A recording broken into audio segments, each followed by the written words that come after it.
좋은지 나쁜지 누가 아는가? 오늘은 마지막 이야기입니다. 우리가 찾는 것이 우리를 찾고 있다. 내 시를 영어와 폴란드어로 번역 중인 친구가 마르자 갈리브의 이행시를 편지 말미에 적어서 보냈다. 19세기 델리에서 활동한 시인 갈리브에 대해 알고는 있었으나 그의 시가 눈에 들어온 것은 그때가 처음이었다. 내 시는 음악도 아니고 악기도 아니다. 내 시는 나 자신이 부서지면서 내는 소리.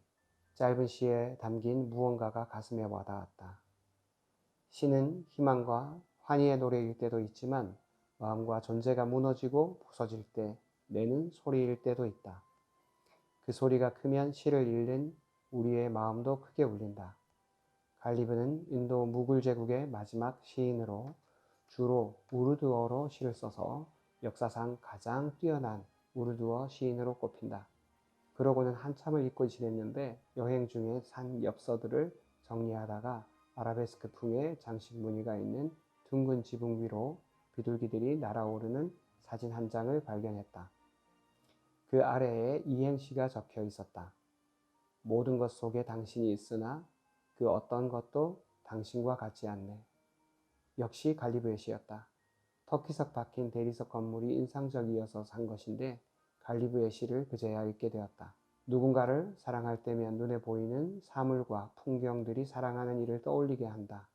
흔들리는 꽃나무, 바람의 향기, 새벽에 하얗게 사라져가는 별들도.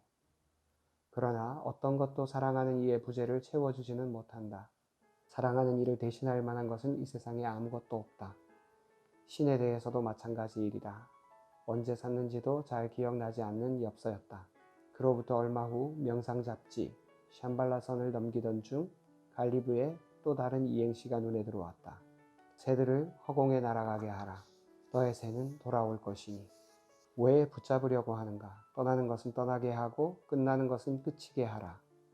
결국 너의 것이라면 언젠가는 내게로 돌아올 것이니 고통은 너를 떠나는 것들에 있는 것이 아니라 그것들을 떠나보내지 못하는 내 마음에 있다. 놓아버려야 할 것들을 계속 붙잡고 있는 마음에. 상류층 이슬람 전통에 따라 13세에 결혼한 갈리브는 30살까지 7명의 자식을 얻었으나 그중 한 명도 유아기를 넘기지 못했다. 그 고통이 여러 편의 시에 담겨 있다. 편지를 많이 쓴 갈리브는 한 편지에서 자신이 갇힌 첫 번째 감옥은 인생이고 두 번째 감옥은 결혼이라고 고백했다. 마치 누군가가 의도적으로 보내는 것처럼 갈리브와 관련된 표식들이 그 이후에도 계속 내 앞에 나타났다.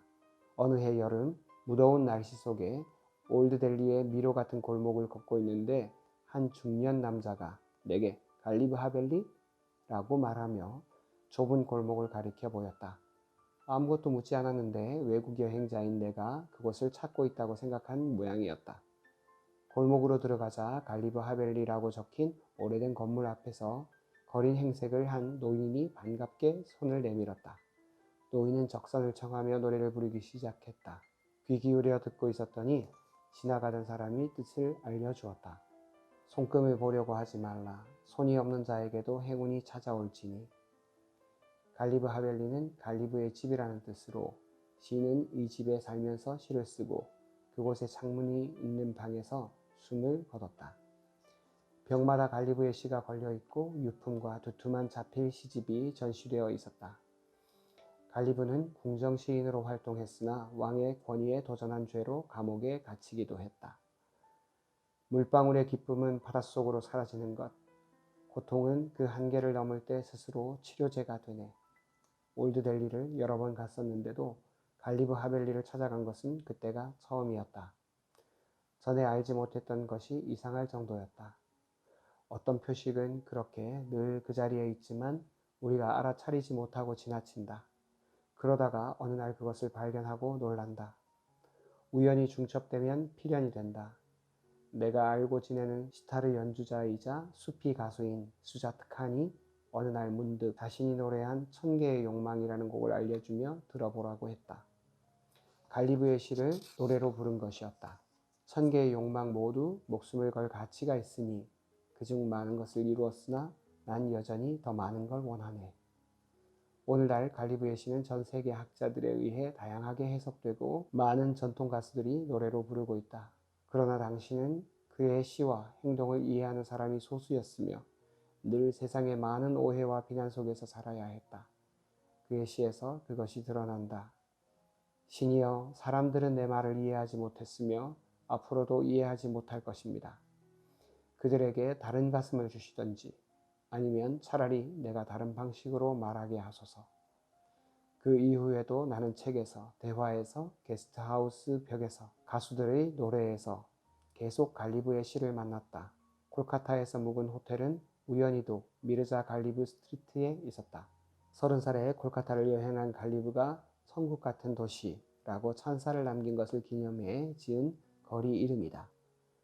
그 거리 근처를 거닐다가 옥스퍼드 서점을 발견하고 안으로 들어갔더니 갈리브의 시집이 눈에 띄었다.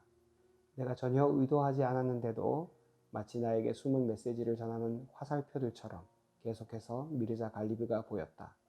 내가 그것에 관심을 갖자 파동이 파동을 불러와 더 많은 표식들이 내 앞에 나타났다. 그 표식들은 마침내 거부할 수 없는 강력한 신호가 되었다. 그래서 마침내 갈리브의 시들을 모아 한 권의 시집으로 번역하게 되었다. 나의 의도적인 결정이라기보다 숨어있던 표식들이 하나둘 나타나 자연스럽게 그곳으로 나를 데려간 것이다.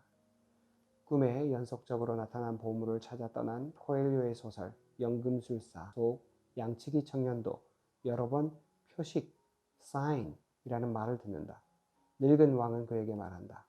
표식에 주의를 기울이게, 목표에 이르게 하는 표식, 길을 안내하는 표식들이 곳곳에 있을 테니 잘 살피라고 말하면서 노인은 조언한다.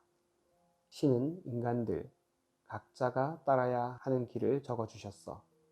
보물이 있는 곳에 도달하려면 그 표식들을 잘 따라가야 해. 내가 아는 한 여성도 삶에서 나타나는 표식에 주의를 기울였다. 친구가 선물한 알파카 털실로 짠 겨울 모자에서, 거리 축제에서, 우연히 만난 남미 원주민들의 춤에서, 텔레비전 다큐멘터리와 여행 작가의 책갈피 속에서, 그리고 계속되는 신기한 일들에서 표식이 계속 발견되었다.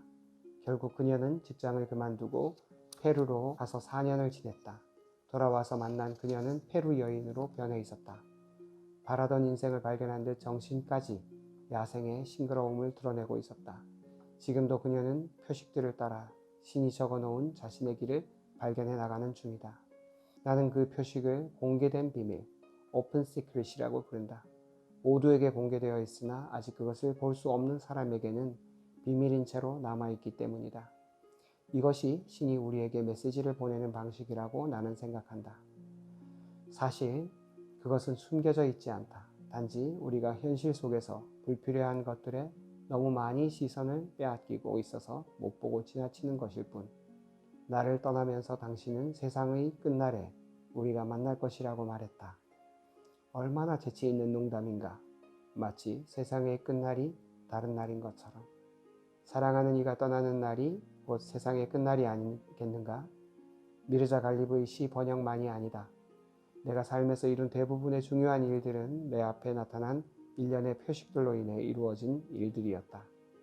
표식들을 놓치지 않고 믿고 따라가다 보면 반드시 답이 얻어졌고 그 경우에는 세속적인 성공에 관계없이 결과가 다 좋았다.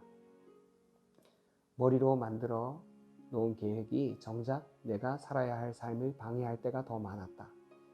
크나큰 계획은 언제나 나의 의지나 계획을 넘어서 있었다. 시인 루미는 말한다. 그대가 사랑하는 것이 그대를 끌어당길 것이다. 그것을 말없이 따라가라. 그대는 길을 잃지 않을 것이다. 신이 배치해둔 표식들에 귀를 기울이라. 그러면 길을 발견할 것이다. 나무에 새겨진 표시를 따라 방향을 정하듯 불분명하게 뒤엉킨 삶의 미로 속에서도 길을 잃지 않을 것이다. 일상 속 어디에나 타인과의 대화나 꿈속에도 삶의 방향을 가리키는 작은 표지판들이 있다. 모두가 그것을 발견하는 것은 아니다. 우리가 찾는 것이 사실은 우리를 찾고 있다. 표식들을 발견하지 못하고 이미 길들을 지나쳐 왔다면 잠시 한적한 숲의 어느 나무 아래서 눈을 감고 뒤돌아보라. 당신이 여행한 어느 골목, 어느 지점에선가 당신의 시선을 붙잡으려고 기다리던 어떤 표식이 떠오를지도 모른다. 당신의 삶을 변화시켰을지도 모를 무심코 나눈 대화 속 한 단어, 우연히 넘긴 책의 한 구절이 삶이 당신에게 말을 걸어왔을 때가. 꽃들은 세상의 구경거리를 감상하는 법을 가르쳐주네. 모든 색깔을 알아차리려면 눈을 뜨고 있어야 한다고. 나날의 삶 속에서 표식을 발견하는 것이 명성이다. 여러 가지 일을 겪으며 표식들을 따라가면 언젠가는 해답에 이른다. 그리고 그 표식들은 내가 올바른 길을 가고 있음을 재확인해 준다. 예기치 않은 표식들은 우리를 가슴 뛰게 만든다. 가슴이 그 번갯불 같은 표식들과 접촉하도록 허락할 때 새로운 운명이 열린다. 갈리브는 썼다. 번개는 나에게 쳤어야 한다. 지금부터는 제 이야기입니다. 루시아 시인이 얘기하는 것처럼 우리 삶에는 신이 우리에게 표시해둔 어떤 표식, It's a sign, 저는 이렇게 얘기하는데, 그런 표식들이 우리 삶의 중간중간에 계속 떠오릅니다. 물론 종교가 없는 분이라면 초월자 또는 우주의 원리, 또 석가모니 부처님을 따르는 제자들이라면 우주 법계, 이렇게 얘기해도 괜찮을 것이고, 동양고전 사상을 좋아하시는 분들이라면 도라고 해도 괜찮고 천명이라고 해도 괜찮겠습니다. 어쨌든 우리의 인식을 넘어서는 특별한 지혜, 삶의 근원의 자리, 이런 우리 머리로, 우리의 지성으로는 다 헤아릴 수 없는 어떤 그 너머의 세계가 저는 있다고 믿습니다. 왜냐하면 저도 지금까지 제 삶에서 그런 표식들을 발견하면서 지금까지 왔기 때문에 그렇습니다. 근데 대부분 그런 표식들은 내가 원하는 방식이 아닙니다. 내가 기대하는 방식이었다면 나는 그걸 표식이라고 생각하지 못했을 테고, 내가 기대하는 대로 이루어졌다면 아무런 느낌이 없었을 겁니다. 내가 잘나서 그런 줄 알았겠죠. 근데 이때 사인은 대부분 내 기대를 벗어나는 것이었고 완전히 벗어나는 것이었습니다.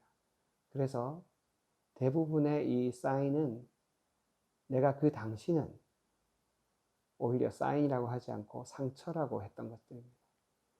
내 뜻대로 되지 않았고 내 기대가 너무 어긋나서 도대체 이게 뭔가, 신이 있다면 왜 이런 일들이 나에게 벌어지는가 라고 신을 원망하고 또 삶을 부정할 때 바로 그 자리가 어떤 표식이었던 적이 많습니다. 제가 어제 아침에 그런 느낌이 들었는데, 내 기대와 삶이 만날 때 내 기대는 마치 계란 같고 삶은 바위 같다는 느낌을 받았어요. 그러니까 기대와 삶이 만났을 때 사람들은 대부분 자기 기대를 더 중요하게 생각합니다. 자기 기대가 더 강할 거라고 생각하죠. 왜 내 기대대로 안 되지? 이 삶을 부정하는 거죠. 도대체 이 세상이 마음에 안 든다. 도대체 이런 식으로 일이 흘러가는 것을 참을 수 없다. 이렇게 얘기를 합니다. 이것은 계란으로 바위를 치는 격입니다. 내 기대와 삶이 충돌할 때 언제나 산산조각 나는 것은 내 기대입니다. 그러니까 기대와 삶이 만날 때 내 기대로 그 삶을 확 충돌하게 할 것이 아니라 내 기대를 살며시 그냥 내려놓아야 됩니다. 그거는 꼭 계란으로 바위를 쳐봐야 알겠습니까? 기대와 삶이 만나면 기대를 내려놓는 것이 바로 지혜고, 기대를 내려놓는 것이 번뇌로부터 자유로워지는 길이고, 기대를 내려놓는 것이 고통으로부터 해방되는 길입니다. 삶을 그대로 인정하는 것, 삶이 이대로 온전한 줄을 아는 것, 그것이 바로 행복이고 그것이 바로 그 영성의 길이다. 저는 그렇게 생각합니다. 오늘 이 마지막 내용을 읽으면서 우리 삶 속에 떠오르는 이런 표식들을 따라가려면 우리 가슴이 늘 열려 있어야 된다. 가슴으로 말하는 그런 언어를 자주 사용하면 좋겠습니다. 머릿속으로 지식으로 생각해서 이렇게 조합하고 궁리하는 그런 삶도 때로는 필요하지만, 우리 대부분은 너무 둔해져서 이미 놓치고 있는 가슴이 뛰는 삶, 어떤 표식을 만났을 때 가슴을 열고 그 표식을 상처라고 이름 붙이지 말고, 이거는 내가 알지 못하는 내 기대 너머에 있는 신이 또는 우주 법계가 또는 우주의 좋은 기운이 나에게 어떤 신호를 보내고 있는 것이다. 내가 이것을 잘 수신해서 내 삶이 앞으로 어떻게 더 재미있게 흘러갈지, 내가 지금은 다 모르지만 내 삶이 이 사인을 통해서 어떻게 또 새로워질지 기대하는 마음으로 하루하루의 불편한 일들을 만날 때마다 이것이 사인이 아닐까 하는 호기심으로 바라보면 좋겠습니다. 오늘까지 해서 좋은지 나쁜지 누가 아는가 책을 모두 읽어드렸고요. 정말 우리는 좋은지 나쁜지 모릅니다. 우리가 아주 짧은 순간, 지금 나에게 불편한 것을 나는 대부분 나쁘다고 얘기하거든요. 그렇지만 우리 인생을 긴 호흡으로 본다면 지금 나쁜 것이 반드시 결과적으로 내 인생에 정말 나쁜 것은 아닐지도 모릅니다. 지금 좋은 것이 또 반드시 좋은 것이 아닐지도 모르고요. 이렇게 생각하면 너무 불안하고 막연한 것 같은데 아닙니다. 이렇게 살면 훨씬 더 재미있고 있는 것을 있는 그대로 볼 수 아는 그런 눈이 생깁니다. 그러면 세상은 정말 재미있는 놀이터로 바뀝니다. 만약에 조마조마하고 내 뜻대로 돼야 되는데 왜 안 되지 하는 마음을 가지고 있다면 세상이 언제나 전쟁터고 언제나 불안한 것들이 나를 찾아와서 나를 공격한다고 느낄 것입니다. 그러면 나는 언제나 피해자로 남게 되거든요. 피해자로 남지 마시고 호기심 가득한 어린아이처럼 오늘 하루도 좋은지 나쁜지 도대체 누가 알 수 있나? 신이 나에게 어떤 사인을 주는 모양이다 라고 생각하고 삶을 있는 그대로 받아들이는 그런 나날이 되시면 좋겠습니다. 감사합니다.